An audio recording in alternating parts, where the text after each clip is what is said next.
Hello everyone. কাল ছিল আমার জীবনে একটা খারাপ দিন। অ্যাকচুয়ালি খারাপ দিনটা সবার জীবনেই কম বেশি আসে, কিন্তু দাদুর চলে যাওয়াটা সত্যি খারাপ লেগেছে। আসলে বয়সটা এমন হয়ে দাঁড়িয়েছে, সমস্ত প্রিয় মানুষগুলো জীবন থেকে আস্তে আস্তে চলে যাচ্ছে। এই বয়সটা আসলে হয়তো সবারই এরকম হয়। যাই হোক, মানাটা খুব মুশকিল। এই দাদু হাত ধরে ছোটবেলায় পার্কে যেতাম, মামা বাড়ি গেলেই দাদু নিয়ে যেত পার্কে, আর যেটা খেতে ভালোবাসতাম সেইটা খাওয়াতো। কবে আসবো সেই দিনটা মানে খুব অপেক্ষায় থাকতো। এমনকি দাদুর অফিস ছুটি হলে তাড়াতাড়ি আমাদের বাড়ি চলে যেত। তারপরে অফিস থেকে আসার পথে মামা বাড়ি আসলে আমি কি ভালো খাই সেটা নিয়ে আসতো। আমি রাস্তায় দাঁড়িয়ে থাকতাম দাদু কখন আসবে। সেই মানুষটা আজকে শেষ বিদায় হয়ে গেল, বাড়ি থেকে শেষবারের মতন চলে যাচ্ছে।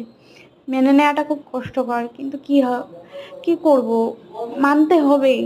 এটা সবার জীবনেই আসে, সবার প্রিয় মানুষগুলোই চলে যায়, তেমনই দাদুও চলে গেল।